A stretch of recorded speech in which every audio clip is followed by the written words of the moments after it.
No matter where we face, we must face the moment of truth, baby.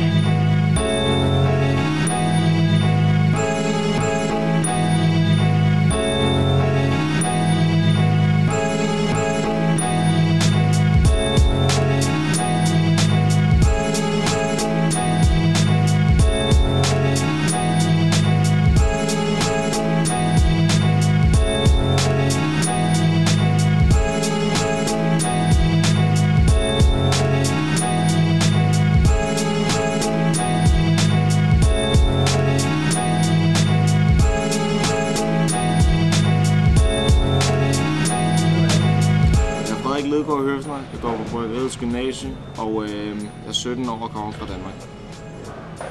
Jeg har hørt om skolen gennem Thomas og Mads, som er 3. gear nu. Jeg er selv 2. gear. Men jeg hørte om skolen fra dem, og de kunne stærkt anbefale det. Så ja, nu er jeg her, og jeg er godt tilfreds. Hvorfor valgte du en skateskole i Malmø frem for en skole i Danmark? Fordi at der findes ikke rigtig nogen skateskoler i Danmark. Der findes en produktionsskole, men det giver ikke nogen form for videregående uddannelse.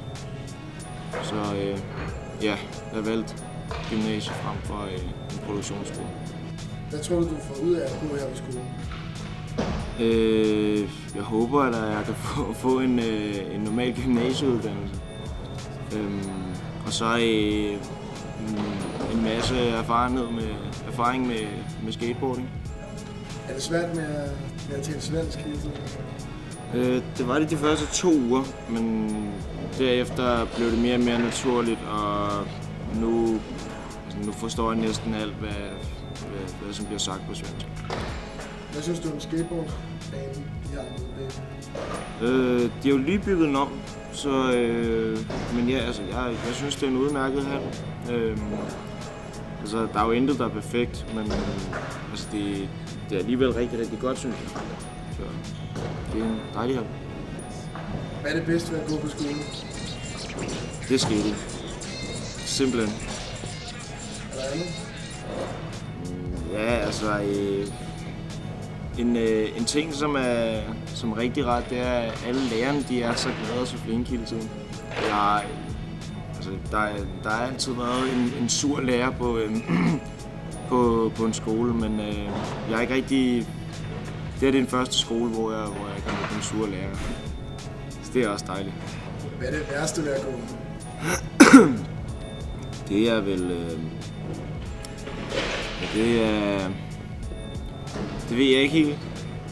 Altså det værste, det er ikke engang særlig slemt, men det er nok, at det er i Sverige, og der er så langt til skole. Ellers er der ikke rigtig noget.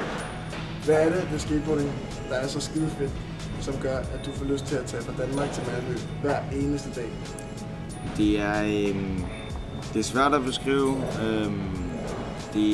Altså skateboarding, det er en ting, som jeg holder rigtig meget af, og jeg synes, det er nok det sjoveste, som findes. Så ja, altså, jeg er nærmest villig til at gøre hvad som helst. Og altså, Sverige, det er slet ikke så langt, som mange folk tror.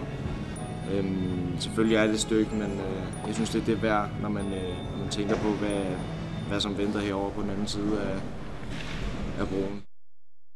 No matter where we face, we must face the moment of truth, baby.